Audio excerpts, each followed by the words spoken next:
Hello and welcome back to Auto Social UK. Today I'm in Malden and I'm going to be looking at the third generation Suzuki Swift Sport. But before I get into the review, if you're new here then please don't forget to subscribe to my channel and turn on the bell notifications if you never want to miss a video from me.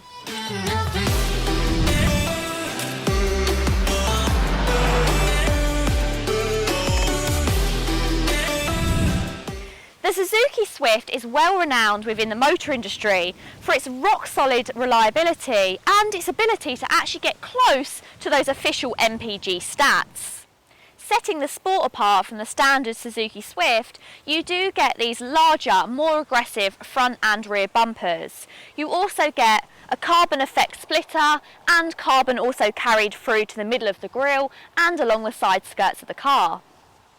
Those sporty looks are carried on to the rear of the car, so you've got a great rear spoiler and more of this carbon fibre again on the rear bumper with two twin tailpipes. The Swift Sport comes in 6 different colour variations, all of which are metallic at no extra cost. Of course, the one that I've got it finished in is the very striking bright yellow, which is actually the colour that's used for Suzuki's junior rally team. Like most small hatches that I've reviewed lately, the Suzuki have also dropped their 3-door version of this car.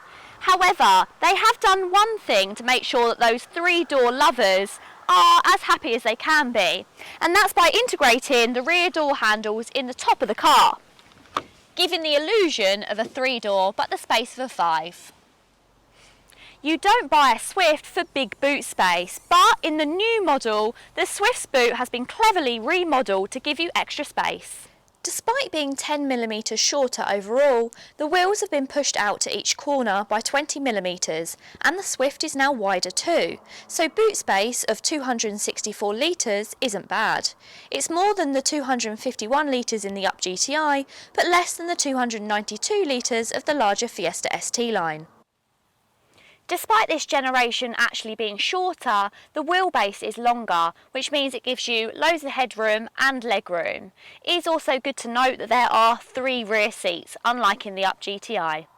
Unlike the standard cloth seats you get in the Suzuki Swift, in the Sport you get these lovely supportive bucket seats, which really do give you the feeling of driving something super sporty.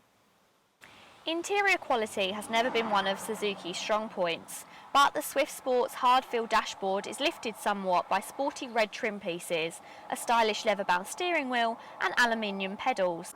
Equipment is generous with adaptive cruise control as standard, navigation touchscreen which supports Apple CarPlay and Android Auto, a reversing camera, plus there are lots of safety features including auto emergency brakes and lane keeping assistance. The latest Swift Sport has a softer suspension setup than previously before, which makes it far more comfortable on long journeys or when you want to relax. The downside to that though is that when you push it hard, it does become less composed and precise. So some of its appeal as a driver's car has been diluted. In the world of feisty hot hatches, low running costs come second to driving fun. However, luckily enough, the Swift has got a lot going for it in this department, with low weight being a major advantage when it comes to fuel efficiency. Its turbocharged petrol engine is also more efficient than the previous 1.6 litre in the predecessor, returning official figures of 47.1 miles per gallon. Power has only increased by 4 brake horsepower to 138 brake horsepower across from the previous model. However, the 1.4 booster jet engine in this car can deliver 44% more torque than what the previous 1.6 engine could. This power puts the Swift Sport in a middle ground between the cheaper but less powerful Up GTI and then the quicker but more expensive Peugeot 208. Thanks to its lightweight and that extra torque in the engine, this car does really pick up speed with ease and it goes through those gears quite well. The precise steering and strong brakes mean you can have a blast threading your way down tight country lanes without endangering your driving licence. I have found a few things to dislike about the Suzuki Swift Sport. One thing to mention is that when you do get up to quite high speeds, the cabin does become quite noisy and you do find yourself turning up the stereo to drown it out. A fair amount of that wind noise is due to the fact that they have quite an upright windshield. Comparing this to the Up GTI, because of course I drove that for around 3 or 4 months, this does feel a lot more grown up. Of course it does have slightly more brake horsepower over the Up, but then it is more expensive. But I think in general, the Up really does feel like a kind of novelty run-around go-kart, whereas this feels much more like it could be a comfortable daily driver. I have seen a few reviews say, why would you have the Swift Sport if you could pay another £1,000 and have the more powerful Fiesta ST? And I guess I understand that if you're only focusing on the brake horsepower, but the Suzuki Swift, in my opinion, is a better looking car. You get more tech included, and it's not as common as the Fiesta. The Swift Sport has proved itself to be a thoroughly enjoyable sporty hatch. Its tiny size and low weight mean it's as fun round town as it is throwing into those country corners.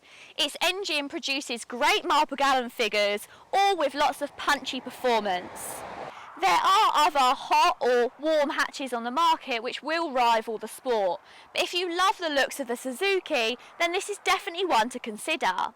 The Swift on finance can be 0% interest at around £250 a month.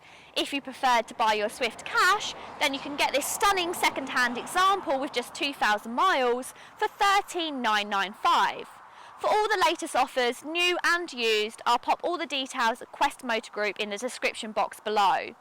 Thank you so much for watching. Don't forget to give this a massive thumbs up and, of course, as ever, subscribe to my YouTube channel. Until next time, bye!